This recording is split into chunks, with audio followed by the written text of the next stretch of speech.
in developing worlds, it's so much cheaper to build homes at a high quality. So where our office is in San Francisco, producing a home there, the same home we can make in Mexico for $10,000 would probably cost $200,000. La la la la la, the things you want to do. La la la la la, the things you want to do. I'm Liz Sumner, and this is I Always Wanted To, the podcast where I interview people who are doing things that others long to do. What have you always wanted to try? Someday I will heed the call and sail off into the blue. Someday I will bag it all and do the things I want to do. La la la la la, the things you want to do. La la la la la, the things you want to do. Hi, everyone. I have to admit that I was a little skeptical before my conversation with Josh Young. I didn't want to be naive and just accept some do-gooder's hype about their nonprofit at face value. But that didn't last long after listening to Josh and learning the story of New Story Charity. I'm impressed with their mission and their operation.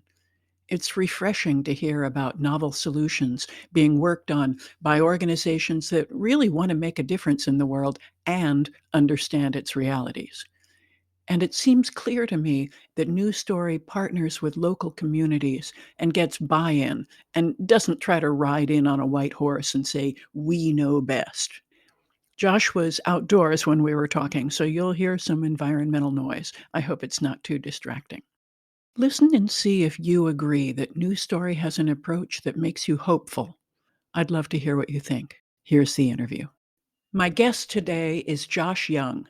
Josh is Chief of Staff for New Story Charity, a nonprofit pioneering solutions for global homelessness. Welcome, Josh. Thanks. I appreciate you having me on. So tell me about New Story Charity. Tell me the work you do and how you came to work there. Yeah, New Story is a nonprofit. I met the CEO of New Story just kind of serendipitously. I was going through a period of change in my life, and New Story was growing exponentially. And it happened to be right before the pandemic. I flew down to Atlanta and met with him in person. I had been accepted into Harvard Grad School at the time, and we kind of just hit it off. He had a best friend who was chief of staff at Dell and then DocuSign, and has been telling Brett, our CEO, Brett, you got to get a chief of staff. You got to get a chief of staff. So it was in the back of his head that if he met the right person, he would hire them as a chief of staff. Although it wasn't on LinkedIn or no position was posted, he was thinking about that. That's kind of how we met. And through the beginning of the pandemic, we both kind of had to reevaluate. New Story's board of directors advised him to go on a hiring freeze, and I only had a couple weeks to decide if I wanted to decline or accept Harvard, and that's kind of how we met. And I ended up, as you can see, I ended up joining New Story, and he ended up taking a risk in the middle of the pandemic to hire a new person. So Wow. Well, what were you going to study in grad school? I was going to get a master's in public policy from Harvard Okay. School. So you're doing work that you would have been studying.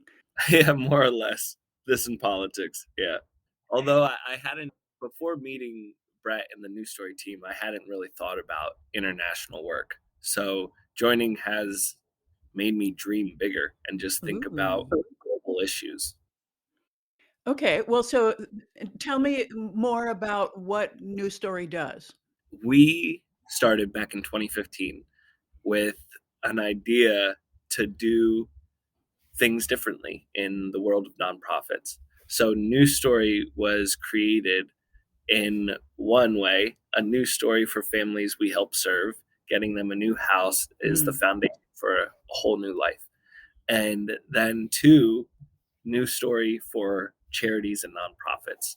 So as a nonprofit, typically you don't take risks, you do things the traditional way. And we really wanted to flip that on its head and offer also 100% transparency. On average, 70 to 80% of everything donated to a nonprofit goes to operations expenses. And we wanted to be able to promise that 100% of donations go to home building. So we have a private group of donors that give to our operations.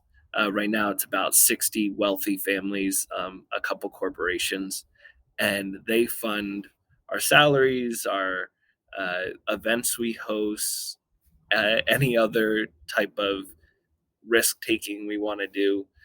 And that way, we can promise that 100% of your donation goes to home building costs, which is novel. That idea got us accepted into Y Combinator, which is probably the best startup accelerator in the world. They produce companies like Airbnb and Coinbase, a couple others that, like, honestly, a long list of for-profit companies that are super successful that you would recognize. And then we were one of the first nonprofits to ever be accepted and graduate from Y Combinator. And that really set the ethos for everything we've done after, to dream bigger and really pursue it with excellence, the same way a for-profit startup would think about it, or a tech company. Really, most of our peers were tech companies. And then that led us to investing in home building companies. And our first one was Icon, which is a 3D builder company that produces homes.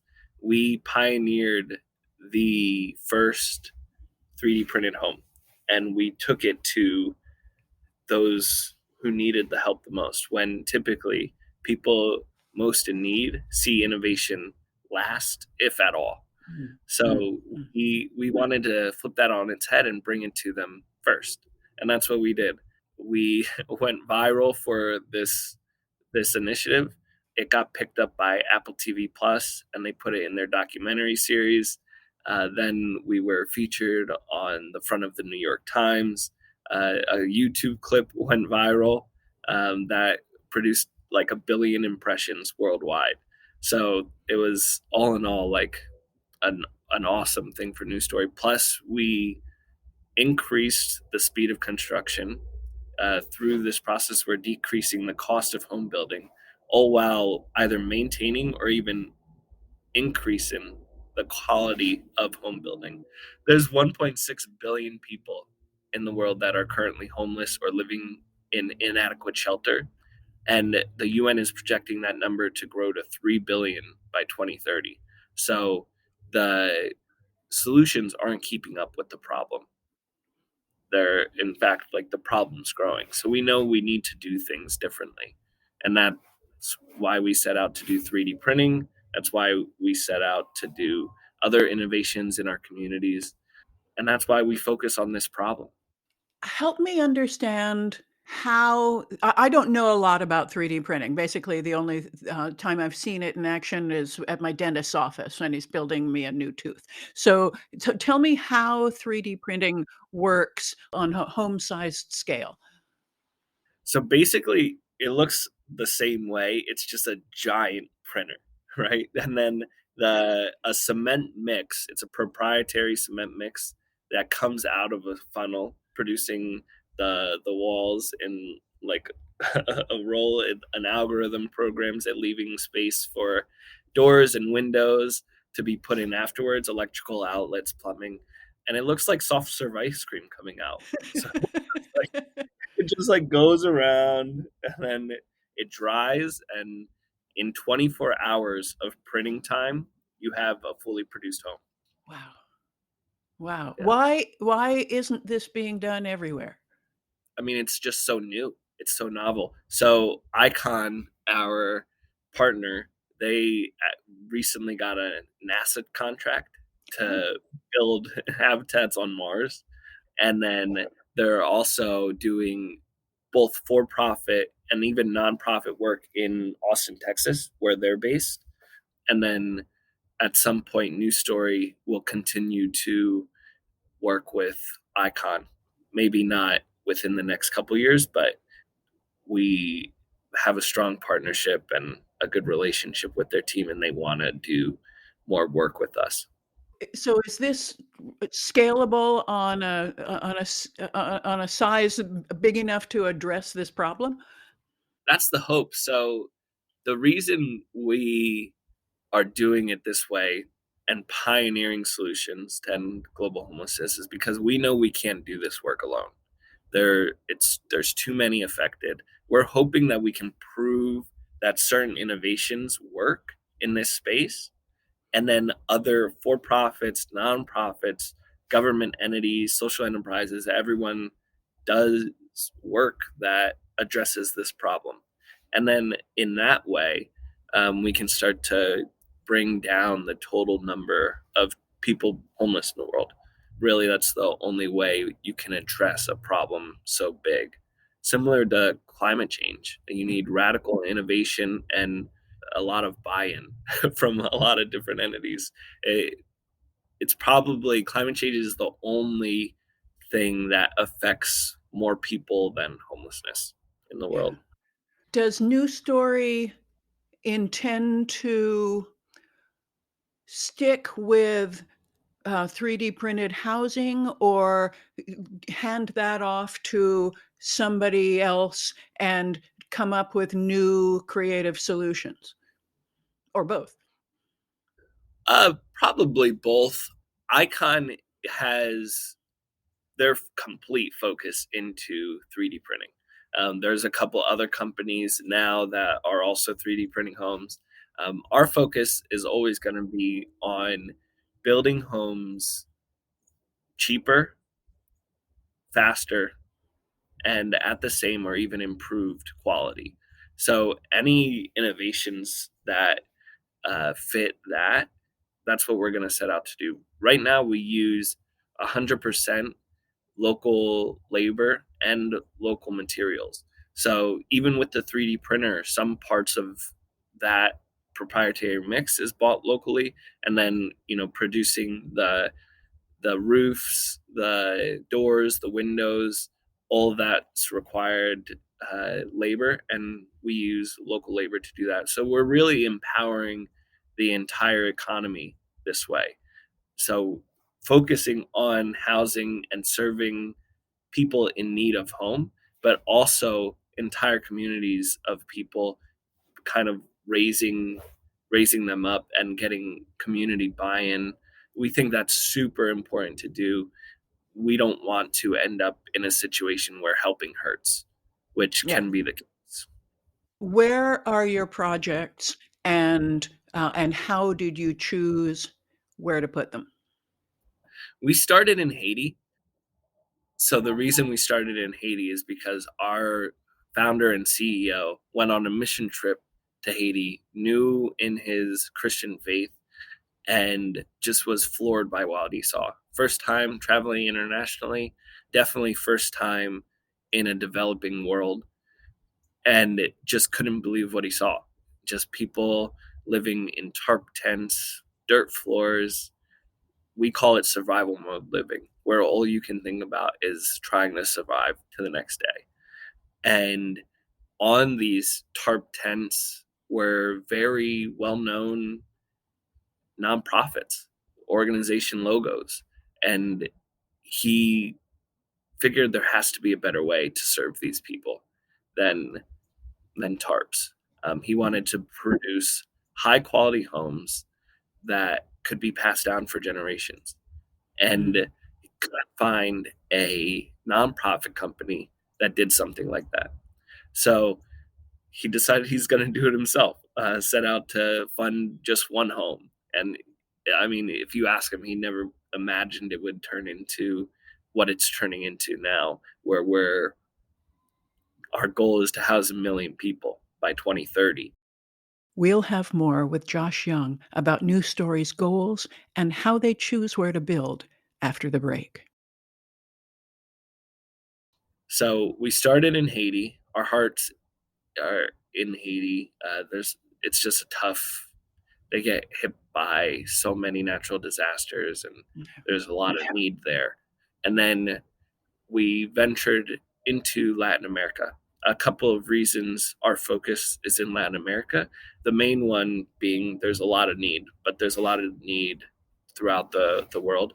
And then in developing worlds, it's so much cheaper to build homes at a high quality. So where our office is in San Francisco, producing a home there, the same home we can make in Mexico for $10,000 would probably cost $200,000. It's a scale type of issue, and since our focus is on proving out solutions and different ways to make homes faster, cheaper, and at a higher quality, we're going to do it internationally where we can do 20 times the impact for the cost. And then the reason Latin America is proximity over like Africa or where need is still huge, but we're a company operating from the U.S. and it just makes sense to be able to fly down to Mexico within 2 to 4 hours, and be able to have boots on the ground, go back and forth if we need to, take our donors to see the work live and not have them have connecting flights and stuff like that. So that, along with the 3D printing initiative, we had to actually drive the printer across the border. So Mexico from Texas was pretty close. I get it. What's possible in terms of expanding with those limitations? Where do you go from here? Or at least where do you go in the next 3 to 5 years? So the next 3 to 5 years, we are going to grow rapidly. We're at the point now where we've kind of established certain building practices, and we also know that philanthropy isn't the only way that this problem is going to be fixed. So we're transitioning to a blended philanthropy and repayment model where we still want to serve the world's most vulnerable families. So we're going to subsidize these homes with philanthropy. We think philanthropy plays a major role, but half of the home cost will be paid back at a very affordable rate over like a 5 to 10 year period by families. And this way, we can, as a nonprofit, we're not keeping any of the money. It just goes right back into our home building budget to build more homes. So our reach can go further. Right now, as I mentioned, our goal is to house 1 million people by 2030. To do that, we need to build about 225,000 homes and to house families of roughly 4 to 5. And then that's going to cost about $1 billion. So the way we're planning it out is 600 million in philanthropy raised, and then 400 million in loans that we'll be able to give out to families. And then proving that this asset class can be lent to at an affordable rate will be huge in having other companies do similar work. And then to make our money go further and be able to house more families. We found in our work that families actually want to pay for their homes. It provides dignity and respect. And then with our historical work, we've collected repayments, but kept it in the community to build roads or any community maintenance they need. Now we'll just be collecting that as a loaner in the beginning. So we'll be the direct loan giver. And eventually, within this decade, we're hoping banks see like, hey, this works, and give News Story, or in partnership with News Story, affordable housing loans. Right now, it's impossible for a family in Mexico or El Salvador, which is the two main places we live, to get housing loans. The main reason is they don't have bank accounts. Nearly 80% of people in Latin America are unbanked. So they have no credit. They've historically been taken advantage of a lot by banks and governments. So they don't trust to hold their money there. And then the ones that would and want to get a loan, often it's predatory. The interest rates, it's not uncommon to see an 100% interest rate, which is just unaffordable. And when you talk to families, I've been to El Salvador a couple times, and you ask them, like, if you wanted to build a home, like, how would you do it? And they're just like, it's not possible. They'll tell you, like, it's a dream come true just to be able to dream of having a home. Right now, most families are squatting, living in makeshift shelters. So being able to provide affordable loans in this area is pretty revolutionary. Wow, I don't even think about those factors when I think about it. What about the land?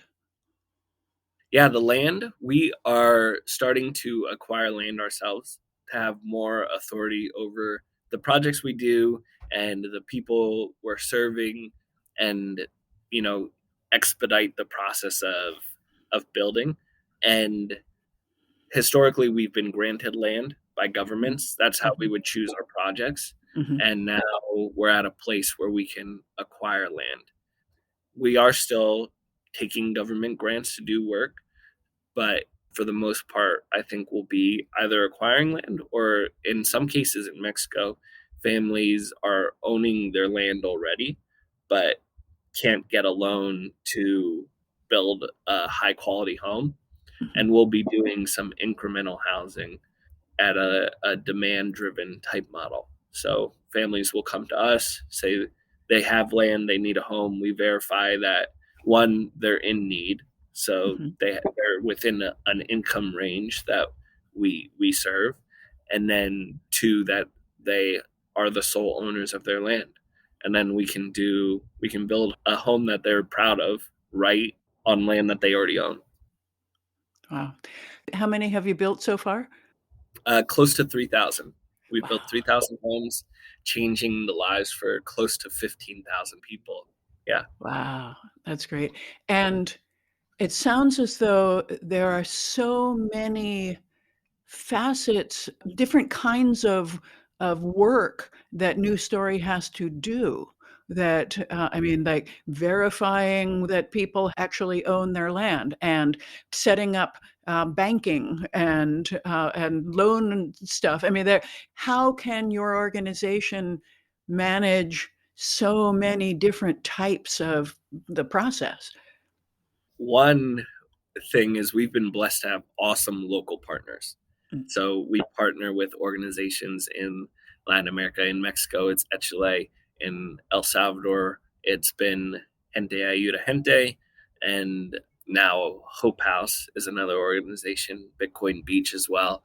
And we're gonna have to start to expand that reach as we grow. Now we're able to fund a lot more homes, so we'll need to continue to find high quality local partners to work with. But historically, that's been our saving grace in being able to do this work, is having boots on the ground that are high integrity, high quality work. And as we transition into this loan model where families are required to pay back for a portion of their home, we'll also need to be partnering with financial institutions. The goal is to find institutions in country, or Mhm. in Hmm.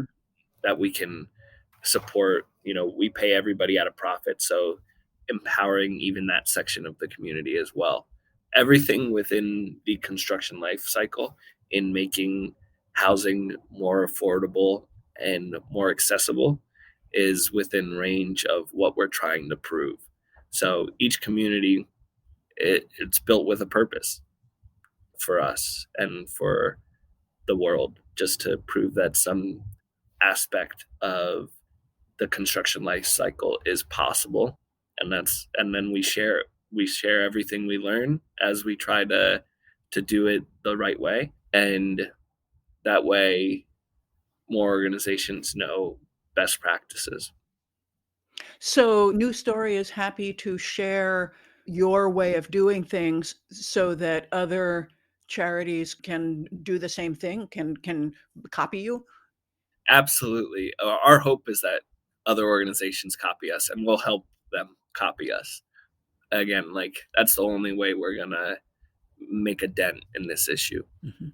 What are the kinds of things that you want listeners to know about, to be thinking about, to possibly take action on?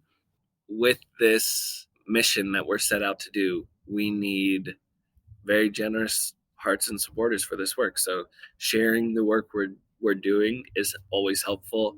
If you want to learn more about New Story, newstorycharity.org is our website. We're on Twitter at New Story Charity, Instagram as well, same handle.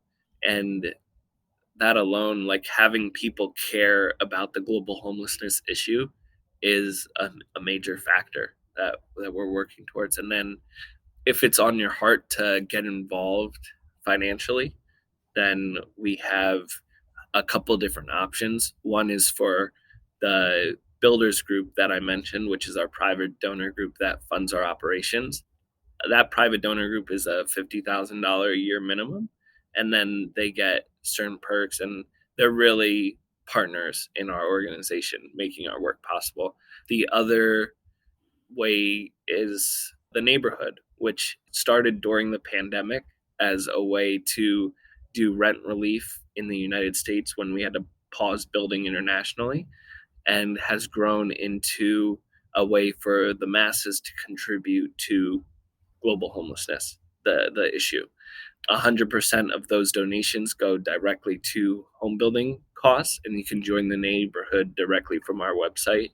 And then the last is if you have a company or an organization to partner with us in some way. We have different levels that get different perks and stuff like that that can make it fun for your organization and also help you meet your ESG goals or get some marketing or press related materials.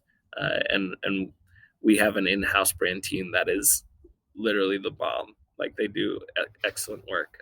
I'm super proud and just blessed that that we have the team members we have. I'll put all of these links into the show notes, but if somebody has a business that wants to partner, who should they be in touch with? Yeah, Josh at newstorycharity.org is my email address. I'm super responsive on that. You could also message me on LinkedIn, Josh Young at New Story Charity. I'll pop up. Wow, it sounds daunting and enormously important and heartwarming. Your work is really beautiful, and I love that you're purposefully looking to do things in a new way and break some of the limitations that we've had. If you could wave a magic wand for News Story, what would be your next vision for how the next 10 years will play out? Our goal is to house 1 million people by 2030 and do it in innovative ways. So, you know, quick access to funding would help us exponentially. So, like, I would dream that we would get a lot of that capital up front, and then we could expedite our ability to help others. Also, just like being able to partner with so many growing local entities and have them be excellent and full of integrity would be awesome. More likely is that like we'll test a couple as we grow exponentially, and a couple of them won't be the best options for us, and we'll have to iterate. But the more the more that we can get lucky and partner with awesome people and vet appropriately, not having to do too many restarts would be great. And then also just backing innovation that actually works. Like we've been lucky so far to pioneer solutions that truly work. And if we can continue to vet appropriately and partner with awesome companies, that'll expedite our work. It sounds like you know what you're doing and what you need. And it also sounds as though because you have a good idea and you're working hard and you are striving for excellence, that you'll have better luck than ordinary people. I mean, that there is something about that kind of energy that attracts awesome partners, in Yeah, my belief. we say all the time, bold ideas attract bold people, and that's the type of things that are gonna, help in this work. My mom also always says, like, "Love begets love," is what she likes to say. If you're constantly putting in lots of hard work, you're gonna attract people who put in lots of hard work. If you operate with integrity, you're gonna attract people that operate with integrity. So, just maintaining our character and ideology through our growth process is going to be super important as we scale. And I don't imagine that we would compromise that for anything else. So hopefully we can continue to attract similar organizations and people. I think that's a perfect place to close. I don't wanna to send it off in any other direction. So I thank you so much for your time and your work. It's really inspiring. Thank you, Liz. It was a pleasure. My thanks to Josh Young. You can find out more about him and New Story Charity in the show notes. I invite everyone to write and tell me what you've always wanted to try. I'm Liz Sumner, reminding you to be bold, and thanks for listening. La la la la la, the things you want to do. La la la la la, the things you want to do.